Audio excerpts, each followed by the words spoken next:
उन्होंने एक किताब लिखी, इंडिया ए वुंडेड सिविलाइजेशन। उन्होंने कहा भारत दुनिया का इकलौता देश है जहां अपने लिखे इतिहास को प्रामाणिक नहीं मानता है, विदेशियों के लिखे इतिहास को प्रामाणिक मानता है। और कहता है उससे भी बुरा यह है जो विदेशियों में भी उन विदेशियों के लिखे इतिहास को प्रामाणिक नहीं मानता जो इसके दुश्मन रहे नहीं रहे, जो इसके दुश्मन रहे, जिन्होंने इस पे हुकूमत की, उन्हीं के लिखे इतिहास को प्रामाणिक मानता है। ऐसा विचित्र देश हमने कहीं नहीं देखा होगा। उन्होंने उदाहरण दिया कि दुनिया में कहीं लड़ाई होती है दो राजाओं में, तो एक ही को महान माना जाता है और दूसरे को नहीं, चाहे कोई जीते हारे। उसने कहा यहाँ जनता महाराणा प्रताप को महान मानती है और किताबों में अकबर महान है, जनता छत्रपति शिवाजी को महान मानती है, किताबों में औरंगजेब महान है। उसने कहा ऐसा विचित्र इतिहास लिखने वाला दुनिया में कोई और दूसरा देश नहीं है, इसलिए उन्होंने लिखा था वुंडेड सिविलाइजेशन। इसलिए हमें समझने की जरूरत है, और वो जो इतिहास के अनादिकाल से आज तक बची हुई एकमात्र सभ्यता है, उसके साथ ये स्थिति है। लेकिन आज़ादी की लड़ाई में हमारे जो नायक हैं उनका जो भी योगदान रहा, उन्होंने अपने अपने हिसाब से योगदान दिया, अपने अपने वक्त की। पार्टी का राइज 90 के दशक से पहले कांग्रेस के किसी अधिवेशन में बैकग्राउंड में सरदार साहब की फोटो दिखाई है? कहीं नहीं, जीरो। तब समस्या आती है। और ये भी बात कहना चाहता हूं, जब मैंने कहा ना कि सितंबर 46 में प्राइम मिनिस्टर बने थे, तो अगस्त 46 में कांग्रेस की बैठक होती है जिसमें सारी प्रदेश कमेटियों से नाम मांगे जाते हैं कि प्रधानमंत्री के लिए कौन होना चाहिए। एक वोट पट्टाभी सीतारमैया को, एक या दो वोट जेबी कृपलानी को, शेष सारे वोट सरदार पटेल, सारे वोट सरदार पटेल को। And with due respect to him, Nehru ji को 0 वोट।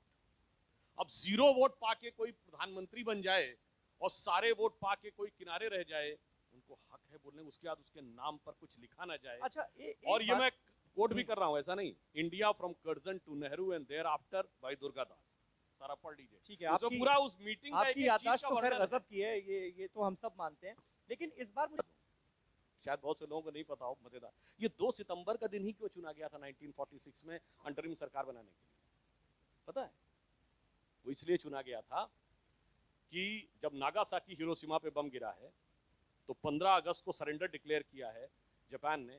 2 सितंबर 1945 को जापान के एम्परर ने सरेंडर डॉक्यूमेंट पे साइन किया। और डोमिनिक लेपेरे और लैरी कॉलिंस की किताब फ्रीडम एट मिडनाइट में माउंटबेटन को कोट करते हुए लिखा है कि माउंटबेटन की इच्छा थी कि 2 सितंबर को ही होना चाहिए, क्योंकि this day signifies the British supremacy in Asia, क्योंकि इसी दिन कोरिया ने सरेंडर किया, उसी दिन जापान ने। इसलिए मैं कह रहा हूं, अरे समझ में नहीं आ रहा है कि राहुल गांधी जी कौन सा मंत्र फूंकते हुए चल रहे हैं उस यात्रा में। और वैसे जिन चीजों को मुद्दा बना रहे हैं ना, इस मुद्दे को लेकर वो जिस मुकाम तक पहुंचने की कोशिश कर रहे हैं ना, उस पर जानते हैं हकीकत क्या है? उस पर मुझे एक लाइन याद आती है, कांग्रेस इसी को बनाती रही मुद्दा और पता नहीं कहां से कहां पहुंच गई, कि कश्ती भी नहीं बदली, दरिया भी नहीं बदला, इन डूबने वालों का जज्बा भी नहीं बदला। है शौक सफर ऐसा, एक उम्र हुई हमने, मंजिल भी नहीं पाई, रास्ता भी नहीं बदला। ये राहुल गांधी की तथाकथित भारत जोड़ो यात्रा पे फिट है। तो राहुल गांधी है शौक सफर ऐसा, एक उम्र हुई हमने, मंजिल भी नहीं पाई, रास्ता भी नहीं बदला। ये राहुल गांधी की तथाकथित भारत जोड़ो यात्रा पे फिट है। तो राहुल गांधी को हिंदू भी नहीं मानते क्या?